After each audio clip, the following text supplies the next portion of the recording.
Assalamualaikum warahmatullahi wabarakatuh. A'udzubillahi minasyaitonir rajim. Bismillahirrahmanirrahim. Alhamdulillah rabbil alamin wal 'aqibatu lil muttaqin wa la 'udwana illa 'alal zalimin. Wassalatu wassalamu ala asyrafil anbiya'i wal mursalin. Shalawatullahi wassalamu alal ajma'in. Subhanaka la 'ilma lana illa ma 'allamtana innaka antal alimul hakim.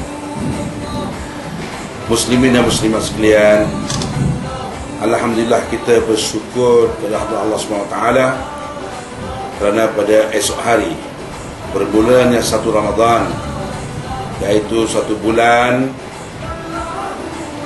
yang dirahmati Allah, satu bulan yang diberkati Allah, satu bulan yang diterima oleh Allah SWT segala ibadah dan doa-doa sekalian muslimin dan muslimat.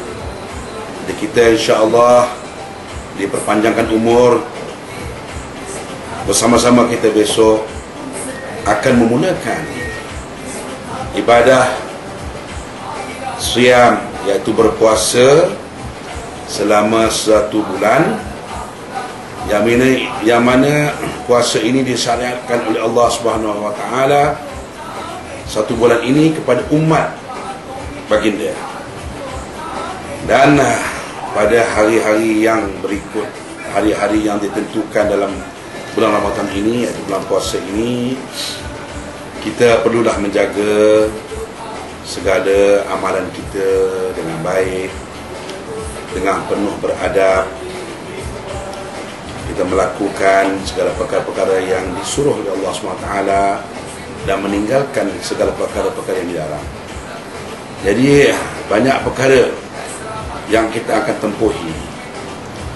Sama ada perkara-perkara itu yang kita sendiri yang melakukan ataupun benda-benda yang datang, maka haruslah kita sedaya upaya kita, dengan kebolehan kita, dengan apa yang ada pada diri kita, kita melaksanakan ibadat kita itu ikhlas, tulus ikhlas kepada Allah Subhanahu wa taala.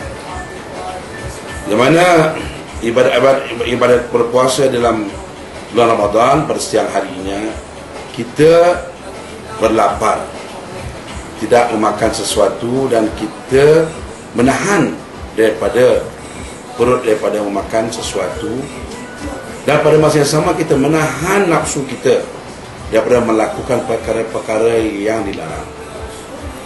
Antara yang paling kerap yang secara kita sedar atau tidak sedar, di dalam kita melaksanakan puasa dalam siang hari ini maupun pada malam hari, kita banyak melakukan perkara-perkara yang tak sedar. Mungkin antaranya kita berkata-kata, bercakap perkara-perkara yang lara, perkara-perkara yang tak sepatutnya kita bercakap, yang tidak membawa faedah kepada diri sendiri dan kepada orang lain. Dan yang paling tidak baik apabila kita bercakap, kita mengatakan sesuatu boleh menyakiti hati orang lain. Contohnya kita mengumpat. Mengumpat ini adalah satu perkara yang dilarang oleh Allah Subhanahu wa taala. Kita mengatakan sesuatu benda yang buruk pada orang lain tanpa kehadiran orang yang kita perkatakan itu, untuk beliau ataupun mereka mempertahankan apa yang kita katakan dalam umpatan kita itu. Dalam Islam, mengumpat, ribah, dipanggil ribah. Ribah ni satu perkara yang memang dilarang oleh Allah SWT.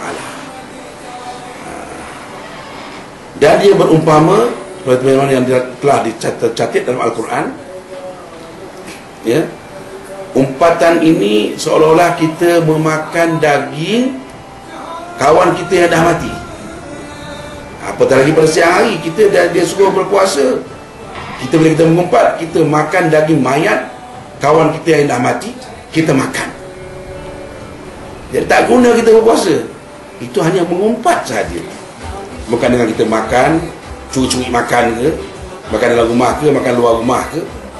Tapi dosanya mengumpat ini, itulah dia. Kita seolah kita macam memakan bangkai mayat kawan kita yang dah mati, sebab kita sedar ataupun kita tak sedar. Tapi ketika ini ramai orang tidak sedar bahawa mengumpat ini satu perkara dosa yang besar. Tapi itulah amalan kita seharian.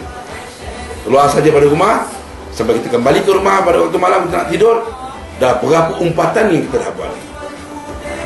Tambah lagi pada bulan Ramadan, ini sangat-sangat dilarang oleh Allah SWT. Apatah lagi atas sedikit daripada umpatan, iaitu an-namimah. An-namimah ini adalah beradu domba. Beradu domba mengacuh-acuhkan orang supaya orang itu berlaga antara sama lain, supaya A dengan B bila terlaga, berperang, bertumbuk, pukul-memukul, disebabkan kita melakukan namimah, mengadu domba. Ini lebih dahsyat hukumannya, lebih dahsyat dosanya. Dalam kitab Tirmizi Syama'il ada mengatakan, barang siapa melakukan namimah sekali, seolah-olah dia telah berzina dengan ibunya sendiri sebanyak 40 kali. Jadi kita perhatikanlah, adakah kita di antara orang yang pernah melakukan namimah, iaitu melaga-lagakan orang.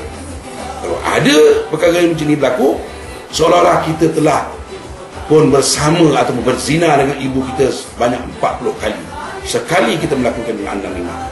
Ini hadis At-Tirmizi dalam kitab Syama'il. Itu. So saya nak bawa pendekatan dua perkara ini, tuan-tuan dan puan. Saya nak menasihatkan pada diri saya dan pada sekalian yang mendengar bahawa dua perkara inilah yang berada di dalam masyarakat kita sekarang ini. Kita bertelagah sama sendiri, ya, mengatakan si anu baik, sini tidak baik. Yang baik kata si anu tidak baik, yang tidak baik kata si anu itu tidak baik. Jadi hari-hari kita melakukan perkara ini, kita sedar ataupun tidak sedar, kita tidak sedar, kita telah melakukan dosa yang besar sebenarnya, tuan-tuan dan puan-puan. Jadi kita mulakanlah pada besok hari, ya, dapat kita hindarkan dua sifat yang tercela ini. Sebagai iktibar, sebagai untuk masa depan kita nakkan kebahagiaan kita di dunia dan di akhirat, untuk melihatkan diri kita, keluarga kita, masyarakat kita hidup aman dan damai. Maka di situ Yadim amat berharap dan menyarankan supaya kita umat Islam, kaum muslimin yang mengakui rukun Islam yang 5, termasuklah berpuasa ini salah satu rukun Islam, maka hendaklah kita menjaga segala sifat-sifat yang tercela yang seperti yang saya katakan tadi, dan sama-samalah kita ke arah ta'muruna bil ma'ruf wa tanhauna 'anil munkar, menyuruh kepada benda yang baik. Itu dakwah sebenarnya, tuan-tuan. Setiap kita ni wajib berdakwah, sama ada sedar atau tidak sedar, kita wajib berdakwah. Dakwah kita apa? Sampaikanlah walau satu ayat, memberi nasihat pada orang yang perlukan nasihat, atau memberikan maklumat kepada orang yang tidak tahu. Itu adalah kewajipan kita sebenarnya. Antaranya ialah sifat ataupun hendaklah kita mengulur tangan, persahabatan, mengulur tangan supaya kita ini bersatu padu, mengulur tangan supaya kita ini bekerja sama satu sama lain sebagai umat Islam yang memerlukan satu sama lain, demi untuk memajukan syiar Islam yang sebenarnya. Bukan dengan cara bertelagah, bukan caranya dengan berpecah belah, bukan dengan caranya mencari siapa yang benar, siapa yang tidak benar, ya. Kalau nak cari yang itu, perlulah kita kembali rujuk kepada hadis dan sunnah. Hadis, sunnah dan Al-Quran, ya. Sunnah ya dan Al-Quran. Kembalilah kepada sunnah dan Al-Quran. Sunnah itu hadis Nabi Muhammad SAW. Dua perkara ni kalau kita pegang, selama-lamanya kita tidak akan sesat di dunia dan di akhirat. Maka tuan-tuan dan puan-puan, jadi berharap dalam bulan Ramadan